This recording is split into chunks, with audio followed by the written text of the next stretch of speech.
صدیوں سے بادشاہ بننے والے اس آیت، اس وظیفے اور اس تسبیح سے ضرور فیض پاتے ہیں۔ صدیوں سے جو بادشاہ بنتے ہیں، جو شہنشاہ بنتے ہیں، وہ اس وظیفے سے ضرور فیض پاتے ہیں کہ بندہ فقیر سے شہنشاہ بن گیا، بس یہی ہے۔ اور آپ کی زندگی میں، یعنی حضرت امام جعفر صادق کی زندگی میں اس کے بہت فوائد، اس کے بہت فضائل، اس کی بہت برکات اور اس کے بہت کمالات۔ پوچھا کہ اس کا فائدہ کیا ہے؟ اور میں بس فقیر سے شہنشاہ بنا دیتا، یہ اس کا فائدہ۔ اس آیت کے اندر تسخیر ہے، اس آیت میں رزق ہے، تسخیر ہے، اس آیت میں رزق ہے، اس آیت میں درازی عمر ہے، اس آیت میں نہ ختم ہونے والا ایسا نظام ہے کہ اس آیت پہ یقین کرنے والا، میرا لفظ ذرا یقین بھی یقین سے سنیے گا، یقین بھی یقین سے سنیں، اس آیت پہ یقین کرنے والا، اس آیت کو پڑھنے والا، اس آیت کو اپنی زندگی کے معمولات میں شامل کرنے والا کبھی منگتا نہیں ہو سکتا انشاءاللہ۔ اس سے اگلی بات یہ ہے کہ اس آیت کو پڑھنے والا، اس کی نسلیں کبھی منگتی نہیں ہو سکتی، نسلیں کبھی منگتی نہیں ہو سکتی۔ آپ کو کچھ زندگی میں مجھے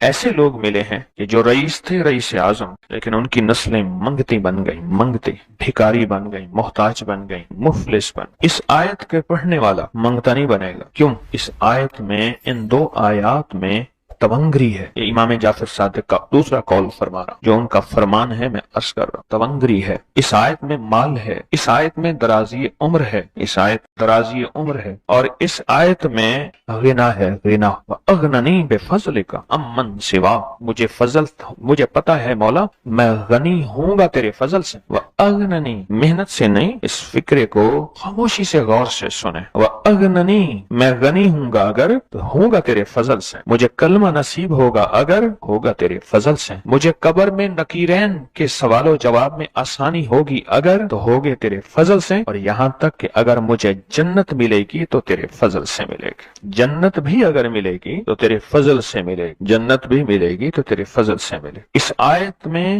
یعنی ان دو آیات میں غنا ہے، غنا ہے اس آیت، اور اس میں ضرورتوں کا پورا ہونا ہے، حاجات کا پورا ہونا ہے، اور اس آیت میں کفایت ہے، کفایت۔ ایک بندے کا کھانا 100 میں پورا ہو جانا یہ کفایت ہے۔ 1 روپے سے میری ضرورتیں پوری ہو جائیں، چاہے تو لاکھ کو میرا روپیہ کر دے تو میرا اللہ چاہے روپے کو لاکھ کر دے، اللہ میرا چاہے کک کو لاکھ کر دے، اللہ میرا چاہے لاکھ کو کک 3 کا۔ سورۃ توبہ کی آخری 2 آیات، لَقَدْ جَاءَكُمْ رَسُولٌ۔ کسی نے حضرت امام جعفر صادق سے پوچھا کہ حضور یہ فرمائیں کہ سورۃ توبہ کی آخری 2 آیات کے فضائل کیا ہیں، فوائد کیا ہیں، اس کے فوائد اور فضائل کیا ہیں؟ فرمایا بس یہی ہے کہ بندہ فقیر سے شہنشاہ بن جاتا ہے، بس یہی۔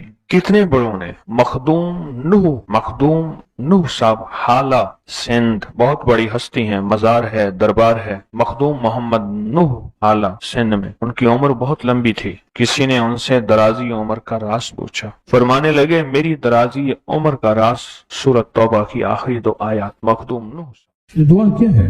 وَأَغْنَنِي بِفَضْلِكَ عَمَّنْ سِوَا، اور اس کی طاقت کیا ہے اور اس کی تاثیر کیا ہے؟ مثلاً دعا ہے، آقا کی بارگاہ میں ایک شخص مقروض، پریشان، غربت اور تنگ دستیوں کا مارا ہوا، حالات کا ہارا ہوا، زندگی سے بیزار، معاشرے نے اس کو، زمانے نے اس کو چھوڑ دیا، معاشرے نے، زمانے نے چھوڑ دیا، اور حضور کی بارگاہ میں حاضر ہوا تو حضور نے فرمایا تو پڑھ اللہم اکفنی بحلالک عن حرامک اغننی بفضلک عمن سواک، اللہم اکفنی بحلالک عن حرامک، اللہ میری کفایت فرما، کفایت فرما۔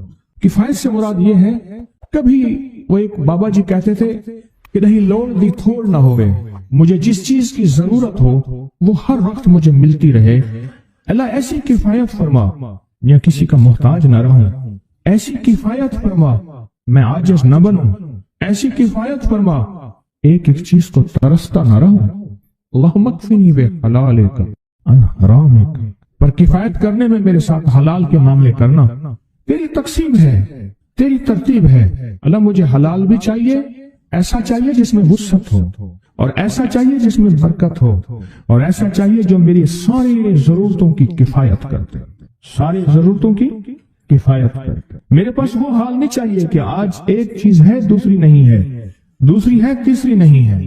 ایک صاحب کے پاس ایجنسی تھی، کہنے لگے ایک دفعہ میاں بیوی ہم روٹی کھا رہے تھے، ایک ٹھنڈا سانس نکلا بیوی کا، میں نے کہا کیا ہوا؟ کہنے لگے کہ جب میدا ٹھیک تھا تو کھانا نہیں تھا، اب بیماریاں روگ لگ گئے ہیں، کھانے لاجواب ہیں. اس وقت غربت تھی، تنگ دستی تھی، دل چاہتا تھا کھانے کو، طبیعت چاہتی تھی راحت کو. اب وہ نہیں ہے. اور جب سے یہ دعا پڑی ہے پھر رب نے وسعت کے دروازے کھولے. اس نے ایک وہ ایجنسی لی تھی جو کوئی نہیں لیتا تھا. بالکل کوئی ایسا ادارہ تھا جس کا سارا نظام ختم ہو چکا تھا. وہ ایجنسی کوئی نہیں لیتا تھا. اس نے لے لی، سستی ملتی تھی، لیکن اس کے ساتھ قدرت کی طاقت تھی، قدرت کی قوت تھی. اللہ کا نظام اس کے ساتھ تھا، اللہ کا نظام اس کے ساتھ تھا. اللہ مکفینی بحلالک عن حرامک. میں اللہ مجھ سے تجھ سے وہ رزق نہیں مانگتا جو میرا اور میری نسلوں کی کفایت نہ کرے. اللہ وہ رزق مانگتا ہوں جو کفایت کرے، پر حلال مانگتا ہوں، طیب مانگتا ہوں، طاہر مانگتا ہوں، مطہر مانگتا ہوں. حرام نہیں مانگتا. حرام جتنا زیادہ ہو جائے ایک وقت آئے گا ختم ہو جائے گا. حرام جتنا پہاڑ بن جائے ایک وقت آئے گا اللہ اس کو ختم کر کے دکھائے گا.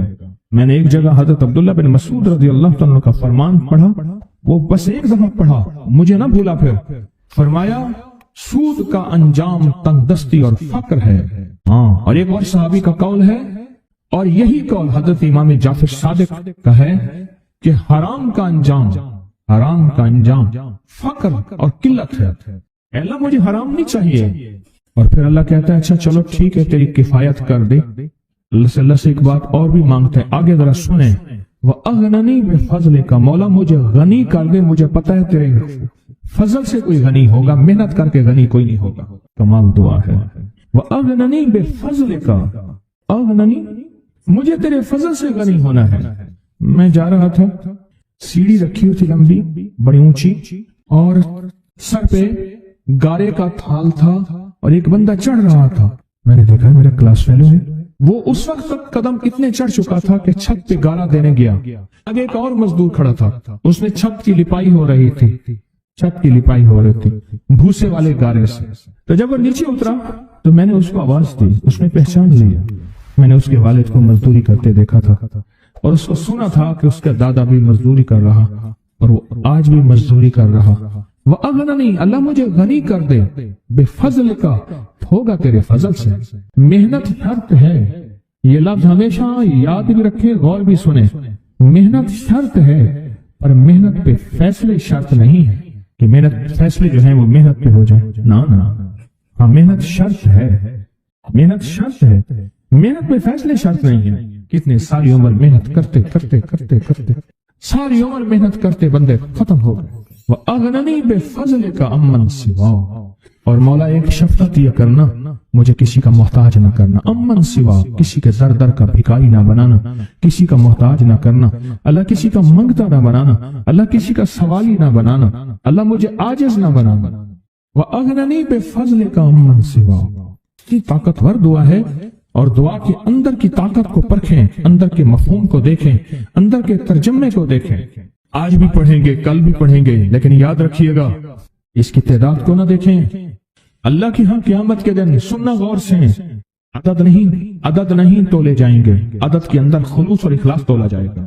اس نے اس عدد کے اندر اس کا اخلاص کتنا ہے، اس کی طلب کتنی ہے، اس کی للہیت کتنی ہے، اس کی تڑپ کتنی ہے، اور اس کا جذبہ کتنا ہے، اللہ کے ہاں یہ تولا جائے گا. اور پھر اگلی بات، وہ عمل جس مجاہدے سے کیا جائے گا، جس قربانی سے کیا جائے گا. جیسے آپ چوکنا ہو کے جاگ کے توجہ سے میری بات سن رہے ہیں، اس مجاہدے سے ایک نور ملتا ہے، وہ نور تولا جائے گا. اس مجاہدے سے نور ملتا ہے، اس مجاہدے سے. گھروں کو چھوڑا، آپ آخری عشرے کے اعتکاف میں آپ پھر اس وقت جائیں گے جب اعتکاف ختم ہو جائے گا.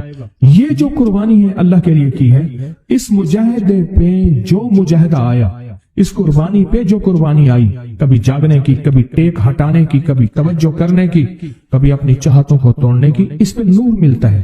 یہ نور قیامت کے دن ترازو میں تولا جائے. وَأَغْنَنِي بِفَضْلِكَ عَمَّنْ سِوَاهُ. مولا مجھے غنی کر دے، اور مجھے پتہ ہے غنی تیرے فضل کے بغیر کوئی نہیں.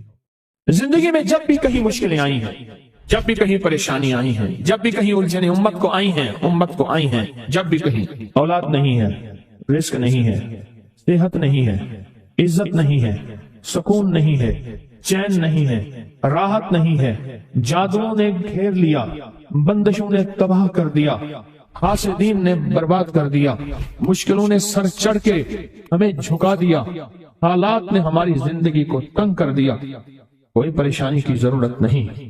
مجھے کہنے لگے کہ ہمارے علاقے میں ایک صاحب ہیں، بابا جی ہیں، کوئی بھی مشکل ہو وہ بیٹھ کے سورۃ کل ہو اللہ پڑھاتے ہیں۔ ان کے پاس 7 کھانے لے جانے پڑتے ہیں، 7 کھانے لے جانے پڑتے ہیں، وہ سورۃ کل ہو اللہ پڑھاتے ہیں بٹھا کے بندوں کو، اور ان کے لیے کھانے ضروری ہیں، کھانے اچھے ہوں، ایک سوٹ ہو، 7 کھانے ہوں، ایک خوبصورت تکیہ ہو، ایک کھیس اچھا بہترین بچھونا ہو، ایک بستری کی چادر ہو، اور 7 کھانے ہوں۔ فرمایا وہ دیتے ہیں، لیتے ہیں، سورۃ کل ہو اللہ پڑھاتے ہیں، پھر بیٹھ کے دعا کرتے ہیں، بہت دیر تک دعا کرتے ہیں، لوگوں کی مشکلیں حل ہو جاتی ہیں، لوگوں کی پریشانیاں دور ہو جاتی ہیں۔ میں نے کہا کسی طرح بابا جی سے پتہ چلے گا وہ دعا کیا مانگتے ہیں۔ کہنے لگے وہ دعا کسی کو نہیں بتاتے، بس کہتے ہیں آؤ میرے ساتھ بیٹھ کے سورۃ کل ہو اللہ پڑھو، اول آخر درود پاک پڑھو اور سورۃ کل ہو اللہ پڑھو، وہ دعا کسی کو نہیں بتاتے۔ میں نے کہا کسی طرح پتہ کر وہ دعا کسی کو تجھے بتا دے۔ اس نے کہا پتہ کروں گا۔ کچھ عرصے کے بعد بندہ مجھے ملا، آتے یہ کاغذ دیا، اور کاغذ دے کے مجھے کہنے لگا آپ کو یاد ہے آپ نے میری ایک ذمہ داری لگائی تھی، اور وہ ذمہ داری یہ لگائی تھی کہ ایک ہمارے ہاں بابا جی ہیں، ان کے پاس کوئی دنیا کی مشکل، پریشانی، الجھنیں، ناکامیاں، حالات، مسائل، بے اولادی، جادو، جنات، اثرات، بندشیں، کوئی بھی ہے، وہ مسئلے حل ہوتے ہیں، لیکن ان کی شرطیں یہ ہیں، خوبصورت تکیہ لیتے ہیں، بہترین سوٹ لیتے ہیں، بستری کی چادر لیتے ہیں، ایک کھیس یعنی پورا بستر لیتے ہیں، اور کہا اگر سردیاں تو ایک خوبصورت رضائی بھی لیتے ہیں، اور 7 رنگ کے کھانے لیتے ہیں، عطر کی خوشبو لیتے ہیں، یہ لیتے ہیں، یہ لیتے ہیں، وہ پھر آپ چھوڑ کے آ جائیں وہ ان کے ہوتے ہیں، بس آپ کو وہ دعا دے دیتے ہیں اور بٹھا کے سورۃ کل ہو اللہ پڑھتے ہیں۔ میں نے کہا کس طرح پتہ کر کے یہ عمل کیا ہے، پتہ کر یہ عمل کیا ہے۔ اس نے آیا نا تو اس نے مجھے خط دیا، اور خط دیتے ہی اس نے کہا کہ میں نے پتہ کیا ہے اس عمل کا کسی طرح سے۔ ان کے گھر کی ایک خاتون ہماری خواتین سے نسبت تھی، انہوں نے بتایا ہے وہ ساری سورۃ کل ہو اللہ وہ حضور کے گھرانے کو اور اس بارگاہ میں پیش کرتے ہیں، ان ہستیوں کو پیش کرتے ہیں، اور ہستیوں کو پیش کرنے کے بعد پھر ان کے وسیلے سے دعا کرتے ہیں اور کہتے ہیں آپ بھی ہمارے لیے دعا فرمائیں۔ یہ کہنا شرک نہیں ہے، خیال کرنا، میں امت کو شرک پہ نہیں لگا رہا، بدعت میں نہیں لگا رہا، میرے ساتھ ہر عمل کے بڑے بڑے حوالے ہیں، میرے ساتھ ہر عمل کی بڑی بڑی طاقتور لنکس اور ریفرنس ہیں، میں نہیں لگا رہا۔ میں ایک وعدہ کرتا ہوں اور ایک دعویٰ کرتا ہوں، لیکن وہ دعویٰ نہیں ہے نہ وعدہ ہے۔ کوئی آ کے یہ نہ کہے کہ ظالم ساری عمر خود بھی شرک اور بدعت میں لگا اور ہمیں بھی شرک اور بدعت میں لگایا اور میری قبر پہ کوئی پاؤں نہ مارے۔ ہاں یہ ضرور